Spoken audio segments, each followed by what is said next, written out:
Hello दोस्तों, मेरा नाम प्रशांत सागर है और क्रीपी कंटेंट हिंदी में आपका स्वागत है। आज हम बात करेंगे 2023 में रिलीज हुए साउथ कोरियन फिल्म स्लीप के बारे में, जिसकी स्टोरी बहुत अच्छी है और इस फिल्म की IMDb रेटिंग है 6.8 आउट ऑफ 10। ये फिल्म बेस्ड है स्लीप वॉकिंग यानी कि नींद में चलने की आदत पे, जिसमें एक वाइफ अपने हस्बैंड की स्लीप वॉकिंग को रोकने की काफ़ी कोशिश करती है क्योंकि वो नींद में काफ़ी बुरी चीज़ें कर देता है, और ये हम जानेंगे इस फिल्म की कहानी में।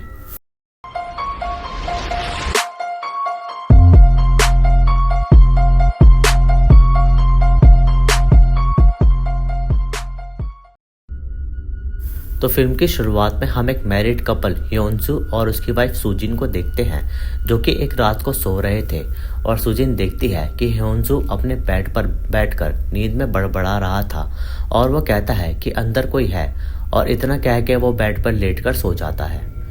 सुजिन को तभी रूम से बाहर कुछ गिरने की आवाज़ आती है और उसे लगता है कि घर में कोई है, लेकिन वहाँ उनका डॉगी था, जिससे सुजिन शांत हो जाती है क्योंकि उसे लग रहा था कि घर में कोई चोर आ गया है। सुजिन प्रेग्नेंट थी और वो दोनों हस्बैंड वाइफ एक दूसरे से बहुत प्यार करते थे और उन्होंने एक प्लैंक पर लिखवा रखा था कि लाइफ में कुछ भी प्रॉब्लम हो वो दोनों एक साथ फेस करेंगे। तभी वहाँ उनकी पड़ोसन आती है इस शिकायत में कि उनके फ्लोर से रात को कुछ आवाज़ें आती हैं और कुछ दिनों पहले सुजिन और योनसू में कुछ आनाकानी हुई थी, इसलिए सुजिन को लगता है कि ये लेडी उस बारे में बात कर रही है, इसलिए वो उससे अपोलोजाइज करके ऑफिस के लिए निकल जाती है। उस रात सुजिन योनसू से उसके स्लीप वॉकिंग के बारे में डिस्कस करती है, लेकिन योनसू उस बात को हल्के में लेता है। लेकिन सुजिन उससे कहती है कि वो नींद में बड़बड़ा रहा था कि अंदर कोई है, तो योनसू उसे कहता है कि ये उसके स्क्रिप्ट का एक डायलॉग है जो उसे अगले शूट पर कहना है, इसलिए सुजिन योनसू को कुछ नहीं कहती। और उस रात योनसू सोते हुए अपने चेहरे को बुरी तरह खुजलाने लगता है, लेकिन सुजिन उसका हाथ रोक देती है। सुजिन को लगता है कि वो अब फिर से नहीं खुजलाएगा, लेकिन अगली सुबह सुजिन देखती है कि योनसू ने अपना फेस बुरी तरह स्क्रैच कर लिया है, जिससे सुजिन को बहुत बुरा लगता है और वो योनसू को हॉस्पिटल जाने को कहती है। लेकिन योनसू को ऑफिस के लिए लेट हो रहा था, इसलिए वो जल्दी से घर से निकल जाता है। सुजिन को इस इंसिडेंट से थोड़ा डर लग जाता है क्योंकि नींद में जब योनसू अपने फेस को बुरी तरह स्क्रैच कर सकता है तो वो नींद में कुछ भी कर सकता है। उस रात योनसू सो रहा था और सुजिन कुछ काम कर रही थी, लेकिन तभी योनसू फिर से उठकर स्लीप वॉकिंग करने लगता है और वो बाहर जाकर फ्रिज से रॉ मीट वगैरह खाने लगता है।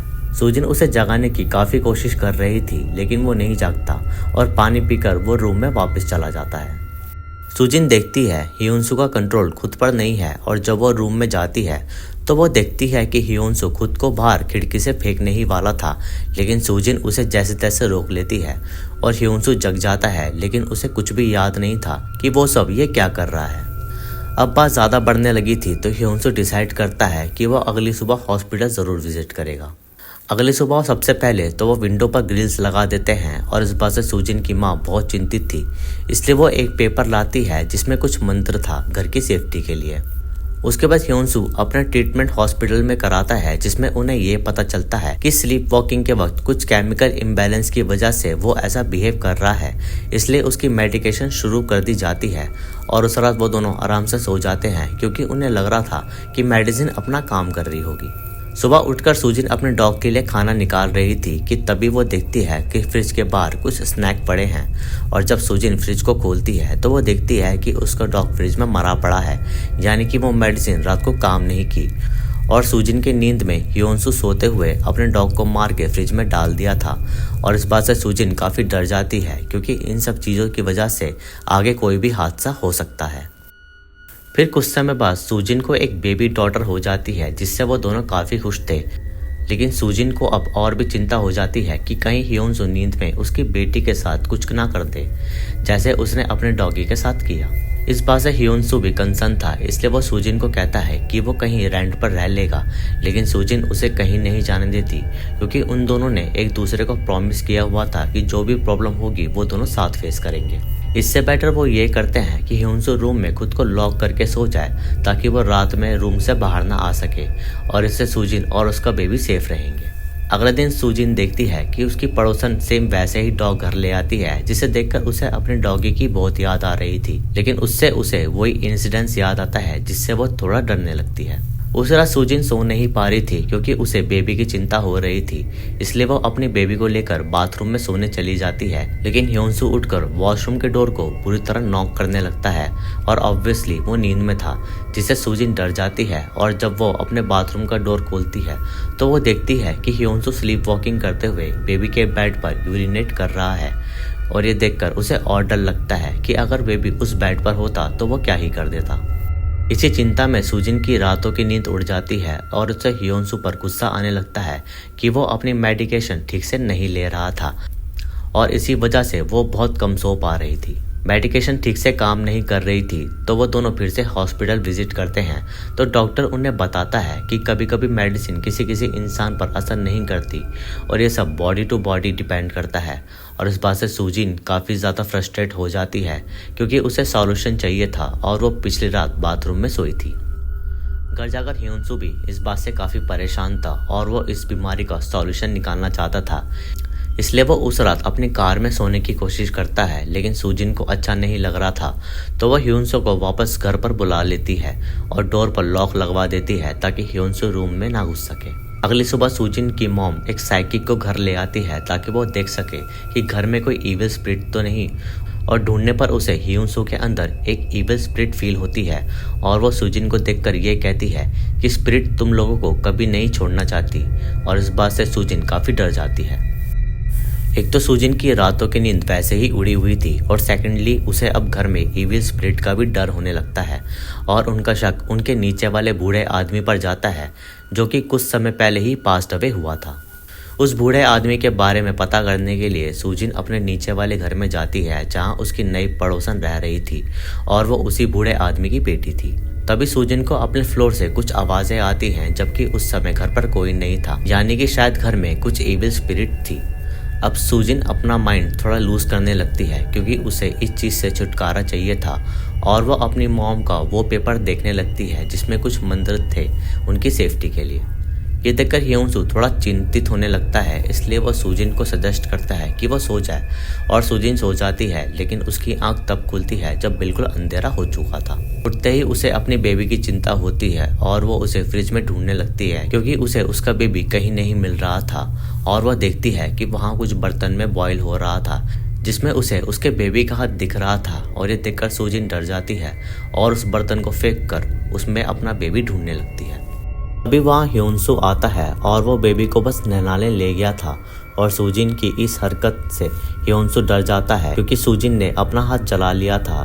लेकिन तभी सूजिन को ह्योंसू पर बहुत गुस्सा आ रहा था, इसलिए वो उसे उसी बर्तन से मारकर बेहोश कर देती है। सूजिन अपने हस्बैंड को बांध देती है और वो उसे काफ़ी फोर्स करती है कि वो अपना बड़ा ट्रीटमेंट ले हॉस्पिटल जाकर, क्योंकि ह्योंसू काफ़ी लापरवाही करता था, इसलिए सूजिन उसको सही मज़ा चखाती है।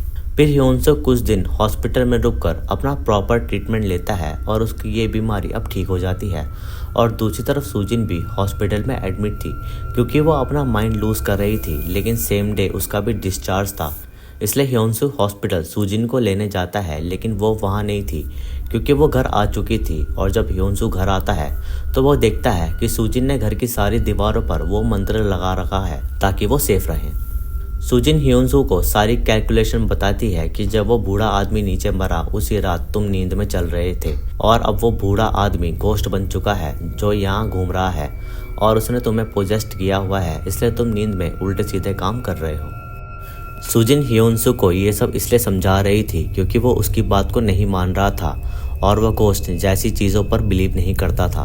और वह सूजिन को कहता है कि उसकी रिपोर्ट्स अब ठीक आई हैं और वो अब बिल्कुल ठीक है, लेकिन सूजिन नहीं मानती क्योंकि उसे लग रहा था कि ये सब उसी घोस्ट की वजह से हो रहा है। एक रात ह्योंसू के सोते हुए इन्होंने उस साइकिक के साथ एक रिचुअल किया था ताकि वो उस बूढ़े आदमी की आत्मा को वहाँ से भगा सके, लेकिन वो आत्मा वहाँ से नहीं जाती। और ये देखकर ह्योंसू को बुरा लगता है कि ये बात उसे पता ही नहीं कि उसके साथ उन्होंने एक रिचुअल किया था। सूजिन उसे बताती है कि जब वो रिचुअल चल रहा था तब तक ह्योंसू ठीक था और उसने स्लीप वॉकिंग नहीं की और जब तक उसकी पीठ पर वो निशान है वो ठीक रहेगा, लेकिन लंबे समय तक नहीं, इसलिए वो एक रिचुअल और करेंगे उस आत्मा को भगाने के लिए। अब इस बात से ह्योंसू फेड अप हो जाता है और वो घर से बाहर जाने लगता है, लेकिन सूजिन उस पर गुस्सा करती है क्योंकि उन्होंने एक दूसरे को प्रॉमिस किया हुआ था कि वो हर प्रॉब्लम को साथ में फेस करेंगे।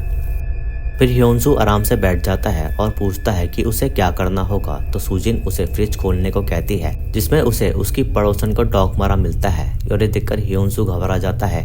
लेकिन सूजिन उसे समझाना चाहती थी कि वो भी ऐसे ही डरी थी जब उसने उसके डॉगी को मार के फ्रिज में डाल दिया था।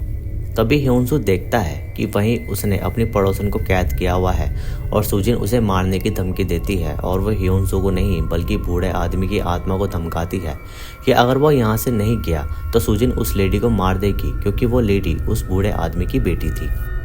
तभी ह्योनसू सूजिन पर अटैक करता है, लेकिन असल में वो बूढ़े आदमी की आत्मा ह्योनसू से ऐसा करा रही थी। लेकिन हाथापाई में सूजिन पीछे नहीं हटती और वह लड़ती रहती है और एंड में उस बूढ़े आदमी की आत्मा हार जाती है और वो डिसाइड करती है कि वो ये जगह छोड़ देगी 12 बजने से पहले, क्योंकि अगर वहाँ 12 बज गए तो उस बूढ़े आदमी की आत्मा वहीं फंस जाएगी। उसके बाद उस बूढ़े आदमी की आत्मा डिसाइड करती है कि ये वो घर छोड़ देगा और वह अपनी बेटी को टेक कर कह के खिड़की से बाहर निकल जाता है और वह ह्योनसू को छोड़ देता है, जिसका मतलब ये था कि ह्योनसू सच में एक आत्मा से पोजेस था और सूजिन पागल नहीं हो रही थी, बस उसकी नींद ना पूरी होने के कारण वो काफ़ी इरिटेटेड रहती थी। फिर एंड में हम देखते हैं कि ह्योनसू अब बिल्कुल ठीक है और उन्हें काफ़ी राहत मिलती है और इस बात से सूजिन काफ़ी खुश थी और वो अब राहत में ह्योनसू के पास ही सो जाती है। और बस इतना दिखाते ही ये फिल्म यहाँ ख़त्म हो जाती है। आई होप कि आपको ये वीडियो अच्छी लगी होगी। वीडियो अच्छी लगी तो इसे लाइक करें, शेयर करें और कमेंट्स में अपना सुझाव दें। चैनल को सब्सक्राइब ज़रूर करें, उससे मुझे आपका बहुत सपोर्ट मिलेगा। बाकी मैं मिलूँगा आपसे अगली वीडियो में, तब तक के लिए जय हिंद।